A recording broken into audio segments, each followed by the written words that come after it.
Boa noite a todos.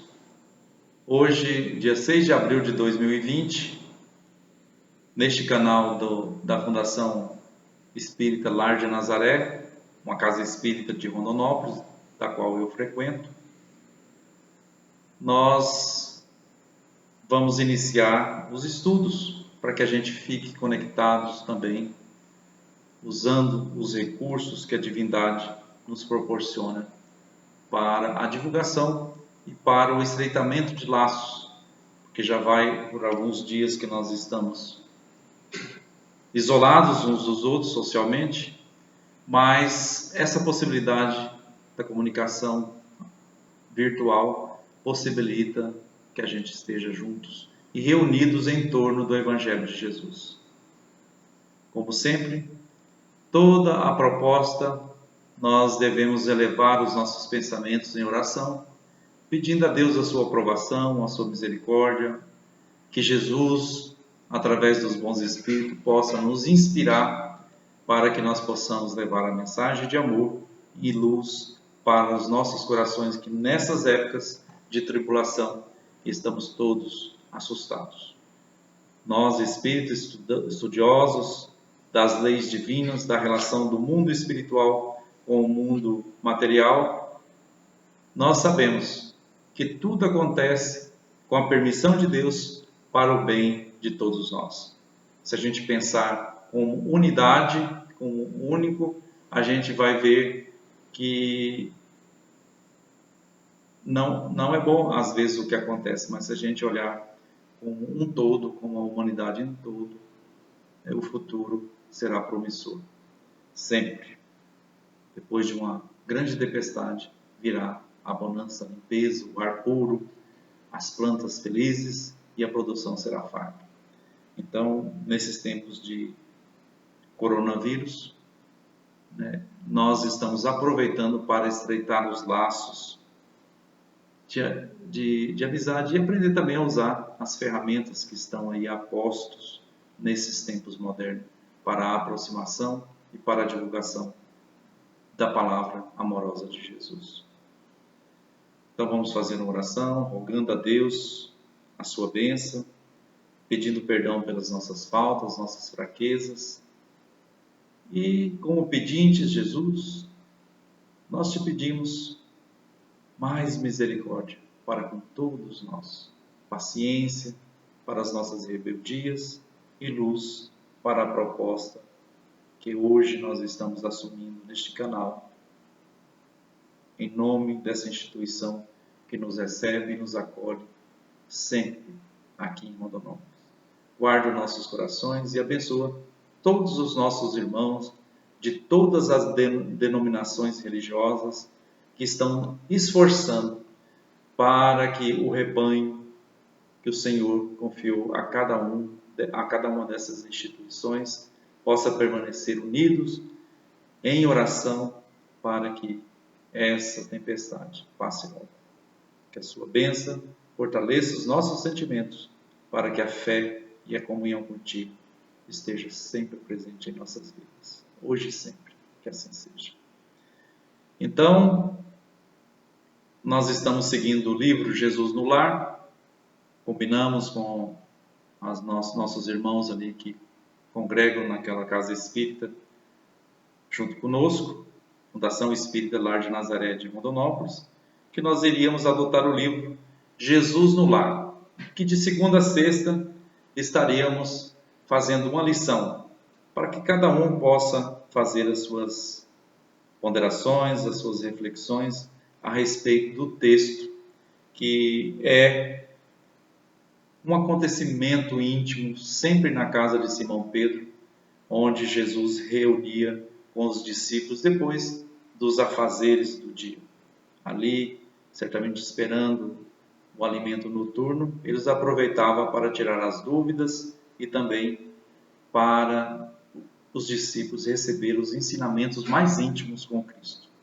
E hoje, ao tempo do Consolador, a gente recebeu, através das mãos abençoadas de Francisco Cândido Xavier, essas pérolas tão íntimas da vida de Jesus e dos discípulos àquele tempo do seu discipulado nas regiões da Galileia. Então hoje nós estamos no capítulo 13, o título é O Revolucionário Sincero. A gente vai fazer uma leitura e, com a ajuda de Deus e as inspirações dos bons espíritos, e comentando passo a passo. No curso das elucidações domésticas, Judas conversava entusiásticos sobre as anomalias da governança do povo e exaltado dizia das possibilidades de revolução em Jerusalém, quando o Senhor comentou muito calmo. Então Judas, como todos nós sabemos, e temos um pouco do Judas dentro de nós, cada um, se a gente olhar as personalidades, estudar as personalidades de todos os discípulos, nós trazemos uma parte de cada um deles dentro de nós para ser educados, evangelizados e alcançar a luz que o Senhor nos promete e nos dará com o nosso esforço próprio. Então Judas sempre estava preocupado com as questões materiais àquela época. O povo judeu esperava um Messias revolucionário que fosse capaz de, através da guerra, fazer a libertação do povo cativo de Roma. Libertar do Império Romano o povo judeu. E aconteceu exatamente o contrário. Jesus vem libertar as nossas consciências. E Judas, sempre ligado nessa parte material, ele estava sempre ligado com o poder político ali, querendo desencadear essa revolução. E Jesus comentou muito calmo uma parábola. Jesus sempre contava uma parábola, uma história, para deixar a sua lição, que seria morredora. A gente às vezes pensa assim, mas por que Jesus falava por parábola? Porque era um costume do povo judeu. Todo que eles queriam que permanecesse por muito tempo ou para sempre, contava-se através de uma história. Adaptava uma história. Porque não tinha escrita, não tinha como gravar, não tinha como filmar, igual nós estamos fazendo hoje. Então, naquela época, usava-se o recurso de contar a história a respeito de um assunto, de uma mensagem que queria ser deixada. E Jesus conta assim: um rei antigo era considerado cruel pelo povo de sua pátria, a tal ponto que o principal dos profetas do reino foi convidado a chefiar uma rebelião de grande alcance, que o arrancasse do trono. O profeta não acreditou de início nas denúncias populares, mas a multidão insistia. O rei era duro de coração, era mau senhor, perseguia, usurpava e flagelava os vassalos em todas as direções. Clamava-se desabridamente. Então, o profeta de início não acreditou naquelas reclamações do povo, mas como essa reclamação ganhava cada dia mais volume, falava aqui que o povo clamava-se desabridamente da conduta do seu governador. Foi assim que o condutor de boa fé se inflamou, igualmente, e aceitou a ideia de uma revolução por um único remédio natural, e por isso articulou-a em silêncio, com algumas centenas de companheiros decididos e corajosos. Na véspera do cometimento, contudo, como possuía segura confiança em Deus, subiu ao topo de um monte e rogou a assistência divina com tamanho fervor que um anjo das alturas lhe foi enviado para a confabulação de espírito a espírito. Então esse profeta, ele era uma pessoa esclarecida, possuía um gênio às vezes mais avançado do que a turba, do que ali a pluralidade todo. Então ele, prudente como era, resolveu fazer uma oração, pedindo a Deus que o esclarecesse, que aprovasse aquele cometimento tão sério que ia acontecer logo depois. Então, à frente do emissário sublime, o profeta acusou o soberano, asseverando quanto sabia de oitiva e suplicando a aprovação celeste ao plano de revolta renovadora. O mensageiro anotou-lhe a sinceridade escutou-o com paciência e esclareceu. Em nome do Supremo Senhor, o projeto ficará aprovado com uma condição. Conviverás com o rei durante 100 dias consecutivos, em seu próprio palácio, na posição de servo humilde e fiel. E findo esse tempo, se a tua consciência perseverar no mesmo propósito, então lhe destituirás o trono com o nosso apoio. Então o anjo fez uma proposta de aproximação. Às vezes, como Jesus falou, a gente anda uma milha com a pessoa e conhece apenas o lado negativo, que é possuidor, todos nós. Todos nós possuímos as nossas dificuldades, nossa negatividade ainda está presente no nosso espírito de ser, e geralmente é o primeiro olhar que ganha relevância, as partes negativas, por conta do negativismo que tem dentro de nós ainda. Por ser assim também, ainda prepondera a negatividade, a inferioridade no nosso ser, a gente vê o outro como um espelho. Sem saber disso, a gente aponta todos os erros que o outro possui, possuindo dentro de nós. Então, desde aquela época, desde sempre, a humanidade é assim. É fácil ver um defeito no outro do que os grandes defeitos em nós. E Jesus asseverava que é necessário que nós caminhemos mais uma milha para que nós possamos, na intimidade uns dos outros, conhecer, quando queremos fazer uma boa amizade ou uma boa dupla de trabalho. E foi assim também que foi recomendado a esse profeta, que hoje nós temos o nome no movimento espírita de médiuns. Então os reinos possuíam os médiuns para fazer as previsões, para fazer as confabulações com o mundo espiritual e para que eles pudessem governar com mais tranquilidade. Esses médiuns apontavam, às vezes, as possibilidades que podia acontecer naquele mundo. E Jesus, nessa proposta, reafirma a sua proposta da necessidade de nós caminhar mais uma milha com o outro. E propõe para o profeta que ele aproxime do rei, observe a vida dele, para ver se é verdade aquilo que foi colocado tão pertinente pela popularidade daquele livro. O chefe honesto aceitou a proposta e cumpriu a determinação. Então, quando é nos oferecido uma proposta de melhoramento, é bom que nós façamos o trabalho que precisa ser feito, porque sempre virá muita alegria para as nossas vidas. Simples e sincero, dirigiu-se à casa real, onde sempre havia acesso aos trabalhos de limpeza, e situou-se na função de apagado servidor.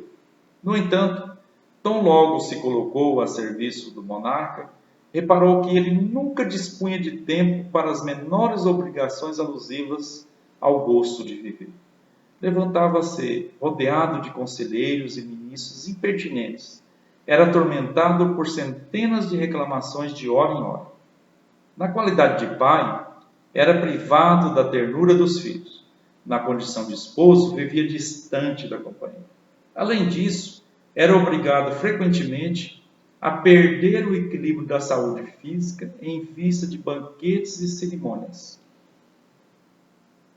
excessivamente repetidos, nos quais eram compelidos a ouvir toda a sorte de mentiras da boca de súditos, bajuladores e ingratos. Nunca dormia nem se alimentava em horas certas, e onde estivesse, era constrangido a vigiar as próprias palavras, sendo vedada ao seu espírito qualquer expressão mais demorada de vida que não fosse o artifício a sufocar-lhe o coração. Então esse profeta percebeu que a vida do rei não era assim, um mar de rosas, igual a gente pensa nos tempos modernos hoje, que a vida dos nossos governantes é um mar de rosas. Geralmente é isso mesmo que acontece. São privados daqueles pequenos gestos que a vida nos proporciona muita felicidade e prazer. De estar com os nossos entes queridos, com os filhos, quem é pai sabe o valor que tem de estar, depois da tarefa cumprida do dia, receber aquele abraço, aquele carinho, ali brincar com as suas crianças nos seus lares e receber o apoio da companheira que foi elegida ou do companheiro que foi elegido para partilhar as dificuldades dessa vida. E esse rei, esse governador, ele é privado, às vezes, sempre dessas regalias, pequenas regalias que a vida nos proporciona e que é de suma importância para o ser, para a construção da felicidade e da sociedade vindoura. Então, o orientador da massa popular conheceu que o imperante mais se assemelhava a um escravo duramente condenado a servir sem repouso, em plena solidão espiritual, porquanto o rei não gozava nem mesmo a felicidade de cultivar a comunhão com Deus, por intermédio da prece comum. Às vezes nós ficamos tão entusiasmados com as nossas tarefas materiais, que os dias vai passando e a gente esquece de tirar um tempo, um minuto das nossas vidas, dos nossos afazeres, para cultuar, o hábito da prece. Nesses tempos de guerra que nós estamos passando, o mundo inteiro, uma guerra mundialmente, onde o inimigo invisível às condições das nossas vistas assola e assusta os nossos corações. E às vezes esses irmãos que estão à frente das nações, dos países, das comunidades, das instituições, eles estão trabalhando diuturnamente e escapa, às vezes, a lembrança de cultuar a oração. Daí a importância de nós outros estar sempre em vigilância, desejando sempre força, determinação para esses trabalhadores que estão à frente das nossas condições. Orando, intercedendo por eles, por falta, às vezes, deles ter tempo e disposição para esse cometimento tão especial que é a oração. Vamos continuar a leitura. Fim do prazo estabelecido, o profeta, radicalmente transformado, regressou ao monte para atender aos compromissos assumidos. E, notando que o anjo lhe aparecia no curso das orações, implorou-lhe misericórdia para o rei, de quem ele agora se compadecia sinceramente. Em seguida, congregou o povo e notificou a todos os companheiros de ideal que o soberano era talvez o homem mais torturado em todo o reino e que, em vez da suspirada submissão, competia-lhes a cada um maior entendimento e mais trabalho construtivo no lugar que lhes era próprio dentro do próprio país, a fim de que o monarca, de si mesmo tão escravizado e tão desditoso, pudesse cumprir sem desastre a elevada missão de que for investido. Então Jesus hoje continua a nos convidar, para que nós continuemos desenvolvendo as tarefas que nos competem com alegria, com eficiência, com amor, para que essas tarefas transformem em bons frutos e possa beneficiar não somente a nós, mas toda a comunidade humana na Terra.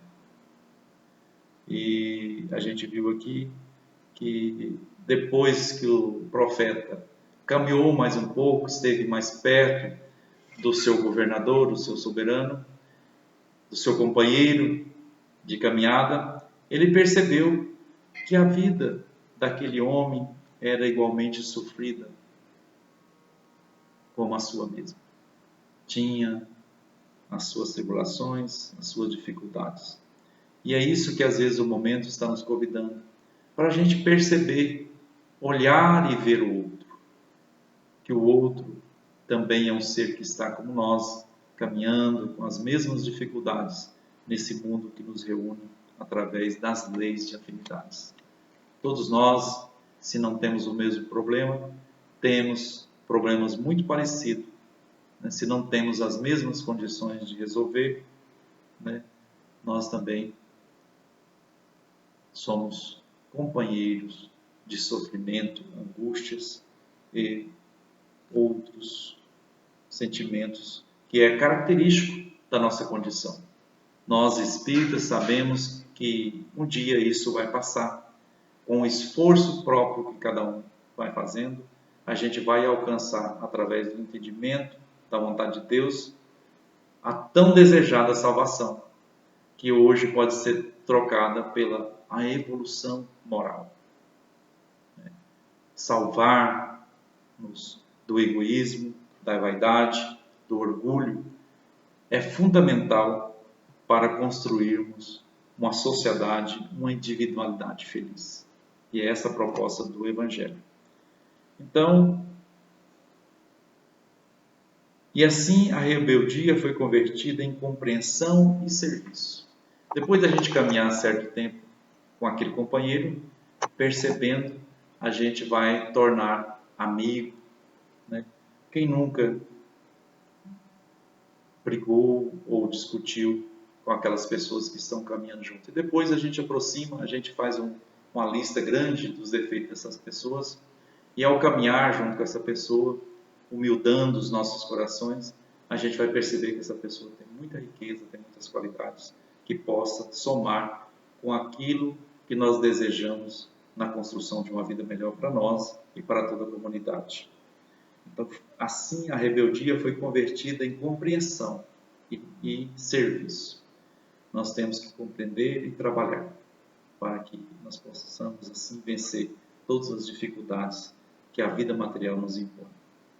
Judas, desapontado, parecia ensaiar alguma ponderação irreverente, mas o mestre divino antecipou-se a ele, falando incisivo. Então Judas ia dar alguma desculpa ali, Jesus atalhou, percebendo que não convencera aquele coração ainda muito ligado às coisas materiais, igual o nosso. A gente pode perceber que, vira e mexe, nós estamos comparando a vida espiritual com a vida material. Por estar nessa condição material, por não ter acesso às reminiscências, às lembranças do mundo espiritual, nós estamos nadando apenas na superfície do consciente, aqui, acordado, na vida material, e a gente faz uma relação do futuro da vida espiritual com a nossa realidade aqui. A revolução é, então Jesus falou incisivo. Vamos observar bem nessa última parágrafo aqui, onde Jesus remata o assunto. A revolução é sempre o engano trágico daqueles que desejam arrebatar a outro o cetro do governo. Então Jesus está dizendo aqui que a revolução, nós revolucionar, é sempre um engano. Porque a gente está revoltado com o outro, querendo às vezes o lugar do outro, fazer melhor do que o outro.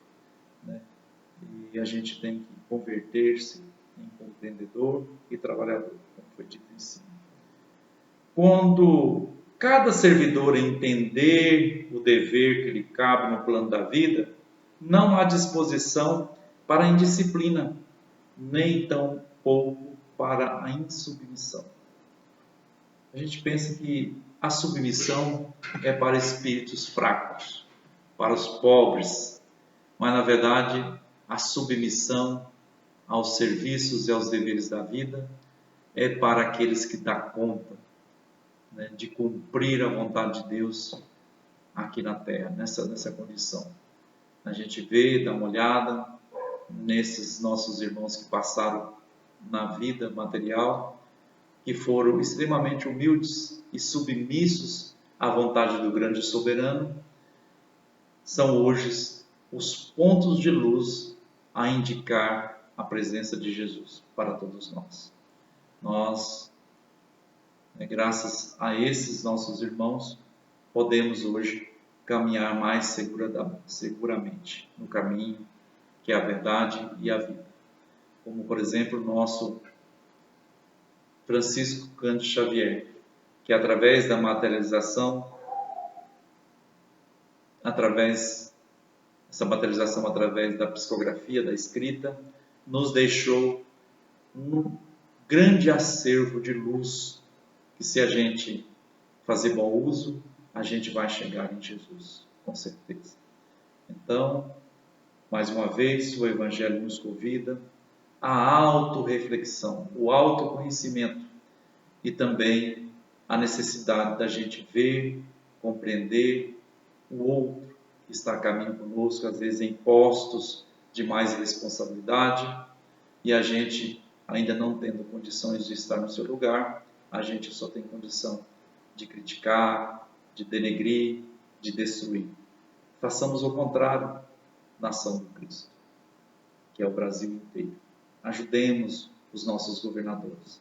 Por mais perdidos ou desequilibrados que eles estão, são nossos irmãos e merecedores da nossa compreensão e do nosso trabalho em prol de toda a comunidade brasileira e assim também de toda a humanidade.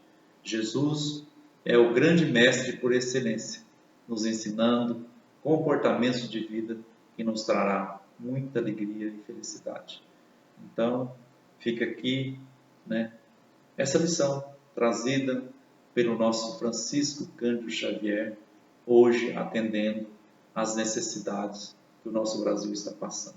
Estamos necessitando de compreender e de trabalhar junto com os nossos governantes, para que nós possamos fazer uma transição para um novo modelo de Brasil e de mundo proposto por Deus nosso Pai, que é a transformação do mundo moral de provas e expiações para um mundo moral de regeneração das almas, através da iluminação do Espírito.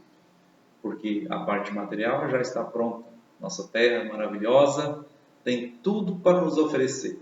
Oferece condições de vida, vivência e sobrevivência para todas as categorias de espírito que aqui vier estagiar, ou através de missão. Tem todos os recursos para todas as categorias de espírito. Basta a nossa inteligência avançar um pouco na moralidade e no amor com Cristo. Que Deus nos abençoe e que nós, nesses momentos de dificuldade, nos unamos uns aos outros, junto com aqueles que trabalham na frente das batalhas, através do nosso desejo sincero de positividade e de oração. Façamos uso sempre desse recurso que está ao alcance de todos nós, a oração, que é a confabulação com Deus que está e vive dentro de cada um de nós. Que Jesus continue a nos abençoar e também agradecer a paciência e o carinho de todos os nossos irmãos aqui da Casa Espírita, Fundação Espírita Lar de Nazaré de Rondonópolis. Um abraço a todos, com muita saudade e também com esperança de logo estarmos pessoalmente uns com os outros. Deus nos abençoe a todos.